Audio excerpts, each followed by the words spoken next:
नमस्कार दोस्तों, मैं ऋचा कुमारी आप लोग का स्वागत करती हूँ अपने चैनल सिनिस्टर सीक्रेट में। आप लोग जुड़िए और सपोर्ट कीजिए, हमारे चैनल को लाइक कीजिए, कमेंट कीजिए, सब्सक्राइब कीजिए और अच्छे अच्छे कहानी सुनाने के लिए बेल आइकन को प्रेस कर दीजिए, जिससे नोटिफिकेशन आपके पास पहुँच जाए। बिना देर किए कहानी को आगे शुरू करते हैं।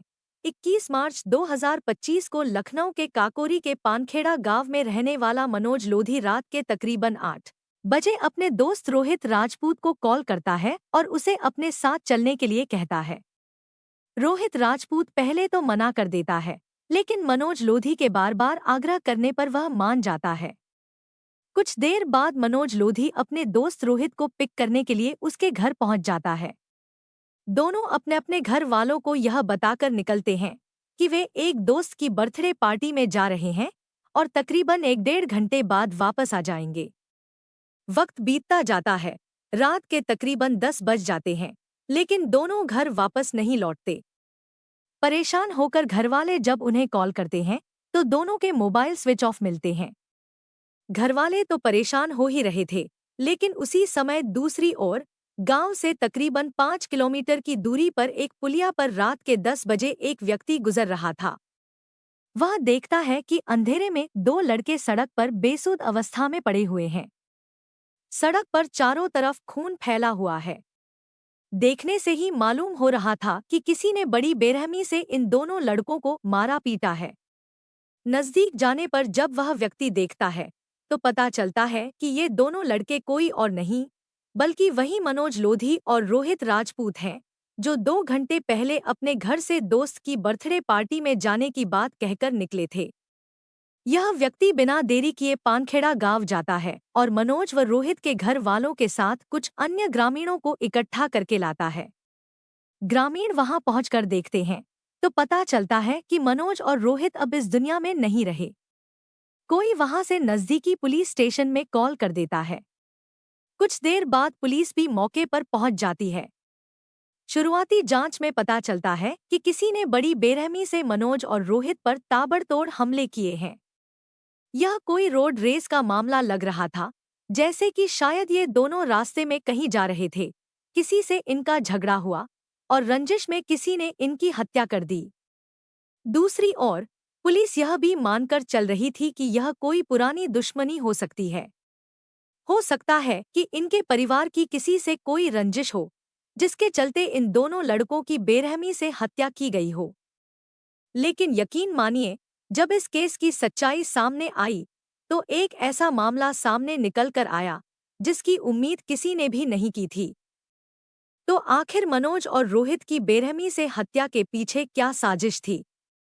इन दोनों की हत्या किसने, क्यों, कब और कैसे की थी? चलिए आज की इस कहानी में विस्तार से जानते हैं।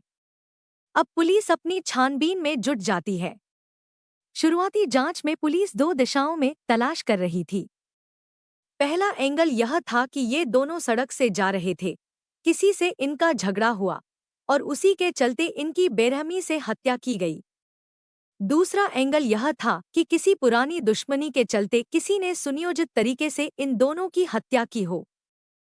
पुलिस छानबीन करती है तो मनोज की बाइक भी कुछ दूरी पर खड़ी मिलती है। हालांकि इन दोनों के मोबाइल फोन वहां नहीं मिलते।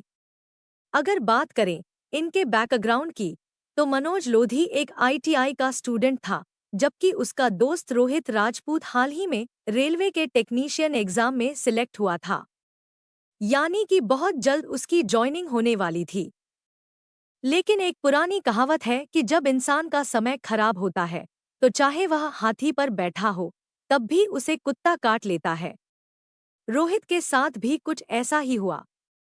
वह अपने घर पर बिल्कुल ठीक-ठाक बैठा हुआ था, लेकिन उसका दोस्त मनोज उसे अपने साथ ले गया और फिर इन दोनों के साथ यह वारदात हो गई। पुलिस दोनों की डेड बॉडी को पोस्टमार्टम के लिए भेज देती है और इस केस की छानबीन शुरू कर देती है। पोस्टमार्टम रिपोर्ट जब आती है तो उसमें पाया जाता है कि मनोज लोधी पर 22 से 23 बार हमला किया गया था और एक तेज धारदार हथियार से ये हमले किए गए थे। वहीं रोहित राजपूत पर 4 से 5 बार हमला किया गया था। इससे ऐसा लग रहा था कि जिसने भी इन दोनों की हत्या की, शायद वह केवल मनोज को मारने के लिए आया था, लेकिन क्योंकि मनोज के साथ रोहित भी था, इसलिए मजबूरी में उसने रोहित को भी मार दिया।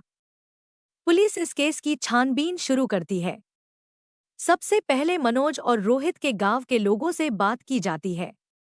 साथ ही मनोज और रोहित की मोबाइल की सीडीआर यानी कॉल डेटा रिकॉर्ड भी खंगाली जाती है। रोहित राजपूत के नंबर से तो पुलिस के हाथ कुछ नहीं लगता, लेकिन मनोज लोधी की सीडीआर में पुलिस को कुछ ऐसा मिलता है जिससे इस केस की पूरी दिशा बदल। रिश्तेदारों से बातें किया करता था, जबकि उसके मोबाइल में एक दूसरा सिम भी था जो उसने एक फर्जी आईडी पर लिया हुआ था। उस सिम से वह केवल और केवल एक ही नंबर पर बात किया करता था। यहाँ से पुलिस को शक होता है कि हो ना हो मनोज लोधी का किसी के साथ ऐसा कोई संबंध जरूर है जिसे वह छिपाना चाहता था। पुलिस ने क्योंकि गांव वालों से भी बात की थी, तो उसे पता चला कि मनोज लोधी की स्कूल टाइम से ही एक गर्लफ्रेंड थी जिसे वह बहुत प्यार करता था और जिससे वह शादी भी करना चाहता था। लेकिन क्योंकि मनोज लोधी एक बेरोजगार लड़का था, इसलिए उस लड़की के घर वालों ने उसकी शादी नजदीक के ही एक गांव में एक लड़के से कर दी थी जो यूपी पुलिस में कांस्टेबल की नौकरी करता था। जिस फर्जी आईडी के सिम का इस्तेमाल मनोज लोधी कर रहा था, उस पर जिस नंबर से कॉल आता था, पुलिस उसकी लोकेशन ट्रेस करती है। जैसा कि पुलिस को शक था, वह नंबर कोई और नहीं बल्कि मनोज लोधी की गर्लफ्रेंड अंकिता का ही था। यानी कि इस केस में अब मनोज लोधी की गर्लफ्रेंड की एंट्री हो चुकी थी। पुलिस बिना देरी किए अंकिता के ससुराल पहुंच जाती है और वहां जाकर जब अंकिता से कुछ तीखे सवाल किए जाते हैं तो उसके चेहरे का रंग उड़ जाता है। पुलिस को उस पर शक होता है क्योंकि जिस दिन मनोज और रोहित की हत्या हुई थी, उस दिन अंकिता ने 35 बार मनोज लोधी को उसके फर्जी आईडी वाले सिम पर कॉल किया था। जब इस बारे में पुलिस ने अंकिता से पूछा तो वह साफ साफ इनकार कर देती है और कहती है कि उसने ऐसी कोई कॉल मनोज को नहीं की थी। यहाँ पर पुलिस का शक अंकिता की तरफ तो जा रहा था, लेकिन कोई ठोस सबूत नहीं था। इसके बाद पुलिस अंकिता के पति महेंद्र कुमार से बात करने का फैसला करती है, जो यूपी पुलिस में कांस्टेबल की नौकरी करता था। उसे ड्यूटी से घर बुलाया जाता है और जब उससे पूछताछ शुरू होती है तो इस केस में कुछ और बातें सामने आती हैं। सबसे पहले पुलिस नोटिस करती है कि महेंद्र कुमार, जो अंकिता का पति था और यूपी पुलिस में कांस्टेबल की पोस्ट पर कार्यरत था, उसके हाथ पर पट्टी बंधी हुई थी। पुलिस उससे पूछती है कि तुम्हारे हाथ में क्या हुआ, तो वह कहता है कि उसे एक दिन पहले चोट लग गई थी, लेकिन यह घाव बहुत ताजा दिखाई दे रहा था। अब पुलिस को कहीं ना कहीं महेंद्र कुमार पर भी शक होने लगता है कि हो ना हो रोहित और मनोज की हत्या में अंकिता और उसके पति महेंद्र कुमार का भी हाथ हो सकता है। पुलिस जब अंकिता के मोबाइल की जांच करती है तो उसमें एक सिम मिलता है जो फर्जी आईडी पर लिया गया था। उसी सिम से वह मनोज के साथ बातें करती थी। दूसरी ओर अंकिता के पति महेंद्र कुमार अपने हाथ की चोट के बारे में भी पुलिस को सही से नहीं बता पाया था। इन सारी बातों के चलते पुलिस दोनों को थाने लेकर आती है। जब सख्ती से पूछताछ होती है तो दोनों सच उगलना शुरू कर देते हैं। पहले अंकिता और फिर महेंद्र पुलिस को सब कुछ बताते हैं। महेंद्र पुलिस को बताता है कि उसकी पत्नी अंकिता का मनोज लोधी के साथ बहुत पुराना प्रेम प्रसंग था। क्योंकि उनकी शादी नहीं हो पाई थी, चूंकि मनोज लोधी एक बेरोजगार लड़का था, इसलिए अंकिता के घर वालों ने उसकी शादी महेंद्र कुमार से कर दी थी। लेकिन शादी के बाद भी महेंद्र कुमार नोटिस करता है कि उसकी पत्नी का फोन अधिक समय तक बिजी रहता है। जब भी वह अपनी पत्नी को कॉल करता तो उसका मोबाइल बिजी रहता था। उसे अपनी पत्नी पर शक होने लगता है। वह उससे पूछता है कि तुम कहाँ बिजी रहती हो, तो वह कहती है कि वह अपने घर वालों से बातें करती है। लेकिन कहीं ना कहीं महेंद्र कुमार को अपनी पत्नी अंकिता पर शक हो गया था। चूंकि वह पुलिस में काम करता था, इसलिए अपनी पत्नी के मोबाइल नंबर की जानकारी निकालने में उसे ज्यादा दिक्कत नहीं हुई। यहाँ से उसे पता चला कि अंकिता घंटों तक मनोज लोधी नाम के लड़के से बातें करती है। यह सारी बातें जानने के बाद महेंद्र कुमार अपनी पत्नी अंकिता से कहता है कि तुम्हें अपने पति और अपने बॉयफ्रेंड में से किसी एक को चुनना होगा। अगर तुम अपने बॉयफ्रेंड को चुनती हो तो तुम उसके साथ जा सकती हो, मैं तुम्हें डिवोर्स भी है। अब ऐसे ही समय बीतता गया। कुछ समय बाद महेंद्र कुमार को पता चलता है कि उसकी पत्नी अंकिता गर्भवती है। लेकिन यह उसके लिए कोई खुशी का मौका नहीं था, क्योंकि महेंद्र कुमार को लगता था कि उसकी पत्नी अंकिता के पेट में जो बच्चा पल रहा है वह मनोज लोधी का है। इसके बाद महेंद्र कुमार फिर से अंकिता से कहता है कि इस बार तुम्हें अपने पति और अपने बॉयफ्रेंड में से किसी एक को चुनना होगा। अंकिता कहती है कि वह अपने पति महेंद्र को ही चुनेगी। तब महेंद्र उससे कहता है कि अगर तुम मुझे चुनती हो तो मनोज लोधी की हत्या में तुम्हें मेरी मदद करनी होगी, क्योंकि जब तक वह जीवित रहेगा हम कभी खुश नहीं रह पाएंगे। इसी के चलते महेंद्र कुमार अपनी पत्नी अंकिता के साथ मिलकर एक प्लान बनाता है। पहले वह 2 सिम खरीदता है जो फर्जी आईडी पर थे।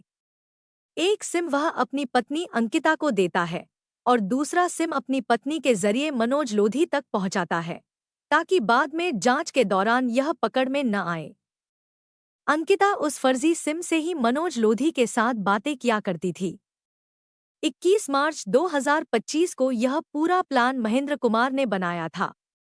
उसने अपनी पत्नी अंकिता से कहा कि तुम मनोज को पुलिया पर मिलने के लिए बुलाओ और मैं वहां पहले से अपने साथियों के साथ तैयार रहूंगा। हम मनोज को हमेशा हमेशा के लिए इस दुनिया से मिटा देंगे। यह पूरा प्लान महेंद्र कुमार ने अपने कुछ दोस्तों के साथ मिलकर बनाया था। इसी के चलते अंकिता 21 मार्च 2025 की रात को मनोज को मिलने के लिए बुलाती है। लेकिन मनोज उस दिन अकेले जाने के बजाय अपने दोस्त रोहित राजपूत को भी साथ ले जाता है। इसके बाद दोनों पुलिया पर जाते हैं। वहां अंकिता से मुलाकात होती है। मुलाकात के बाद जैसे ही मनोज और रोहित वहां से चलने लगते हैं, तभी महेंद्र कुमार अपने 3 साथियों के साथ वहां पहुंच जाता है। वह धारदार हथियार से मनोज लोधी पर तकरीबन 22 बार हमला करता है। इसके बाद वह रोहित पर टूट पड़ता है। हालांकि उसका कहना था कि वह रोहित को नहीं मारना चाहता था, लेकिन अगर वह रोहित को जिंदा छोड़ देता तो उसकी पोल खुल जाती। इसलिए मजबूरी में उसने रोहित की भी हत्या कर दी। यानी कि इस पूरे मामले के पीछे मनोज लोधी की गर्लफ्रेंड अंकिता और उसके पति महेंद्र कुमार का हाथ था। इस तरह इस केस की सच्चाई सामने आ गई। पुलिस ने अंकिता और उसके पति महेंद्र कुमार को गिरफ्तार कर लिया। सारे सबूतों और गवाहों के आधार पर उन्हें कोर्ट में पेश किया गया। अभी वे पुलिस रिमांड पर जेल में हैं। लेकिन इस केस से हमें एक बात सीखने को मिलती है कि कई बार मौत बिन